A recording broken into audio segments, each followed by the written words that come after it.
Over 5 million people play football in the USA, and here to bring it to you in the raw, uncut, unadulterated is the undisputed #1 sports show in Atlanta and abroad. 100 yards of football, live from headquarters. It's more than a game, more than a show. It's where football blends culture, economics, and society. Tap in, tune in, and lock in to 100 yards of football now. Hello and welcome to 100 Yards of Football Sports Talk Radio. I am your producer, Jeremiah Long, and joining me to talk about the Georgia Tech Yellow Jackets and their team coming in for this season is the man himself, Logan Landers. How's it going, Mr. Landers? Hey, Jeremiah, let me just say first and foremost, I'm loving the energy today, man. Always bright and happy to talk to you on Monday morning. Absolutely. And it's team preview season, man. We talked a lot about the NFL draft, which is coming on. A lot of prospects we've had. We spoke about some on the show. Even we had some interviews with some of the guys who got drafted. But hey, it's fun to talk individually about those guys. But it's time to talk about the team in general. And I'm excited, man. GT Georgia Tech. I'm looking forward to it. Yeah, Georgia Tech. And, it is Memorial Day, and we just want to give a shout out to, all the veterans and everybody who's in the armed forces, everybody who fought for our country through the years, and everybody who's, still chilling with us, all the retired veterans hanging out, ready to go see some football, ready to just hang out, go cheer for their alma maters. And so without further ado, I'll let you, Mr. Landers, jump in and tell us about the Georgia Tech Yellow Jackets. Yeah, so Georgia Tech, man, hey, as you guys know, we film out the Metro Atlanta area. Georgia Tech is always going to be a nice soft spot for us. Of course, we got Georgia, who is the breadwinner when it comes to college football. Who they like I always tell people, man, Georgia Tech might not always have the best football record, but they're going to produce the most guys who are going to run the world one day. Because as a great engineering school, man, they always got a lot of brains over there. And all the guys from this football team, you don't worry about their IQ. You don't have to worry about that at all. You don't worry about them flunking classes. They're fine. So we'll get that out the way, which is great.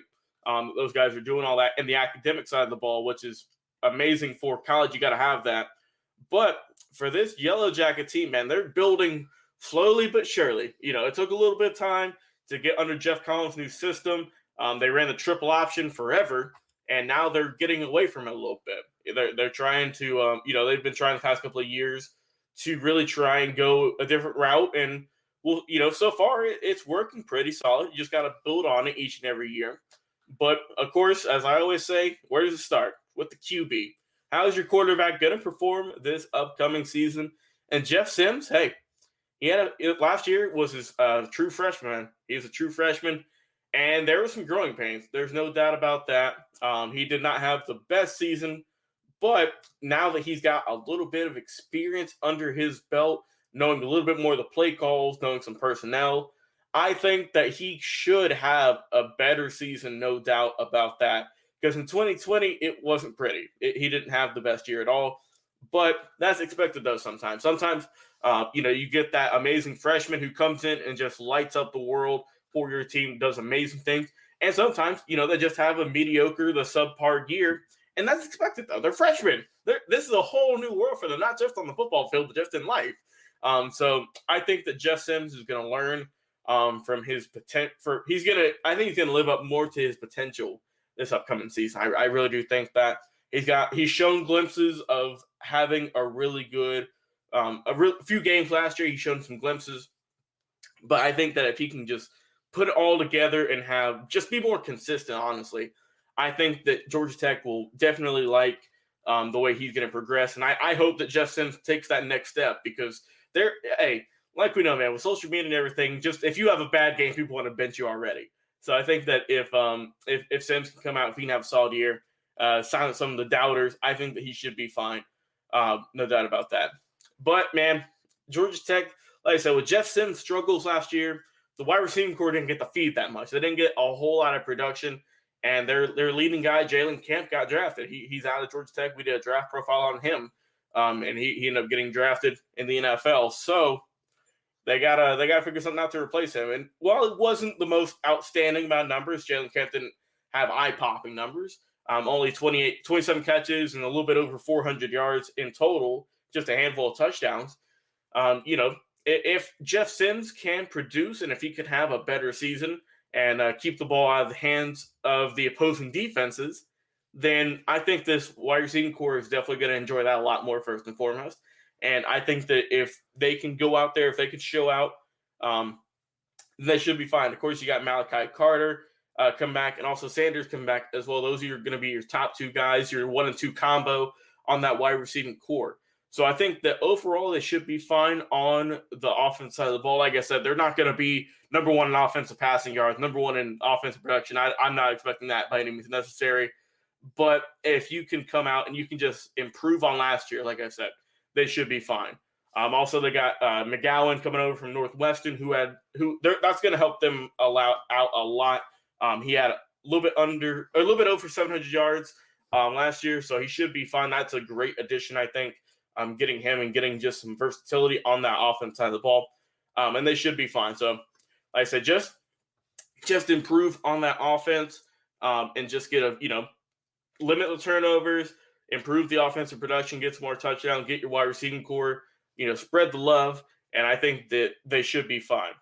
Now let's go over to their defense, man. The defense, it wasn't pretty last year, especially rushing the opposing quarterback. Their rush defense was not the best. It wasn't. They had it's weird because they had a few games where they looked like they could beat anybody with that defensive line, but then it would change. Then they would give up, a bunch of yards. So consistency, I think, is key for the GT Yellow Jackets, man.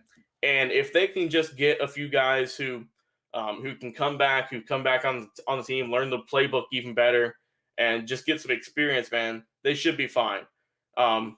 I think that overall, if their defense can hold up, and if they can get a few more sacks, and if they can get a few more turnovers, all in all, I think that whole core, whether you're on the D-line, if you're on the linebacking core, if you're in the secondary as a corner or a safety, I think that if they can just step up as a team, because I'm not expecting one guy to really go out there and ball out. I'm expecting this to be very much a team effort, and that's how it's mostly been for Georgia Tech as a whole throughout their historic college football franchise career.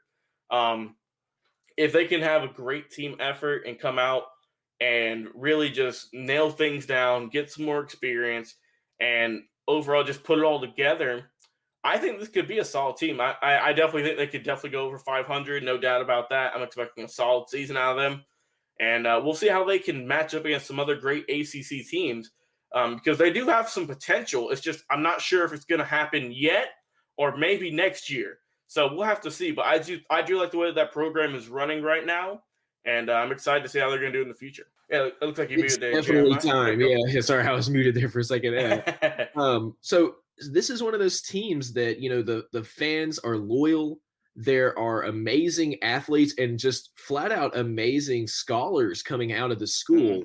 And we just know that, that alumni association is strong. They're ready to put some butts back in the seats. They're ready to see this team really do it big.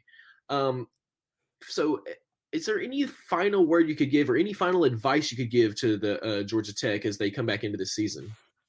Yeah, so like I said, the main key for me, just for this team in general, is just Sims going to take that next leap, or you never know, because I think this is a good time to really see, because he played a lot last year, and I think this might be a deciding factor, Jeremiah. Honestly, is this guy going to be your QB of the future? Right. If he's more consistent, if he limits turnovers, if he gets a lot more passing yards, passing touchdowns, you could hang with him for a little bit longer. But if he comes out and he does what he did last year, which is kind of 50-50 inconsistent, you don't know what you're going to get game from game, then you never know. But I like the team. I think they're going to have a solid season. It's going to be a tough one, man, because in the ACC, you got a lot of good teams. You really do. But I do think they're going to be over 500. They're going to be fine. Like I said, I'm not expecting them to win the ACC or anything like that. But as long as they're competitive, though, that's what I like to see. As long as you're at least not getting blown out by 30 points, as long as you're playing close games, I think that's all I'm looking for personally, watching this team and just growing and building.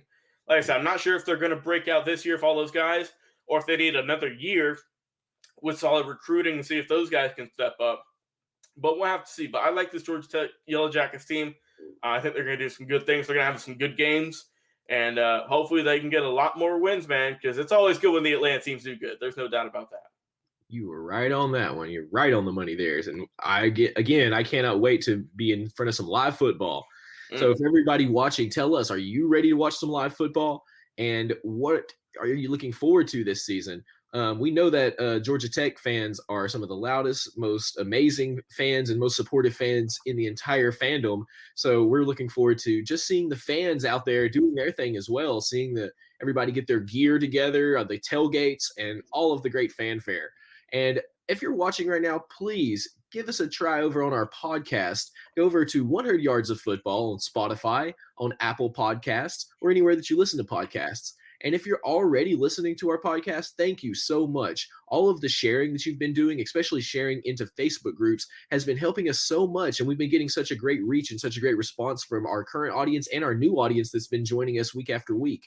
And so I would just let you know, everybody have a great weekend. Make sure to keep on watching college football. Get your butt into a seat and go see a game in real life, or just enjoy it over on the TV if you love that way. Which I'll tell you, there's some games and some announcers I'd much prefer to sit and listen to them do the announcing, because it adds a dynamic to the game you just can't get from being there live, which is pretty interesting to say, because it means that there's certain parts of college football, and some of my best memories of college football isn't actually being in the stands. It's listening to the game on the radio, driving down the street, and just got my hands on the wheel, clenched. Just want to know if my team's going to pull it out, and listening to somebody like in the University of Tennessee, John Ward was one of our big ones.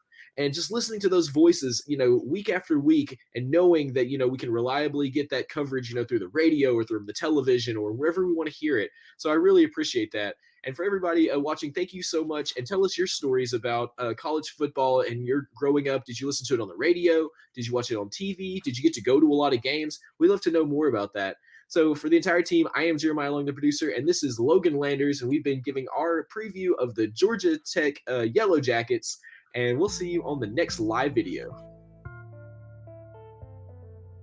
What is your favorite moment from football history? What teams and players are you cheering on? And who will win it all? We want to hear from you, our listeners.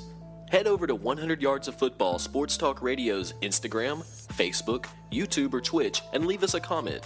We might use your suggestion in an upcoming episode. Tune in daily to the podcast and watch our show live every week. We are 100 Yards of Football Sports Talk Radio on the Believe Podcast Network.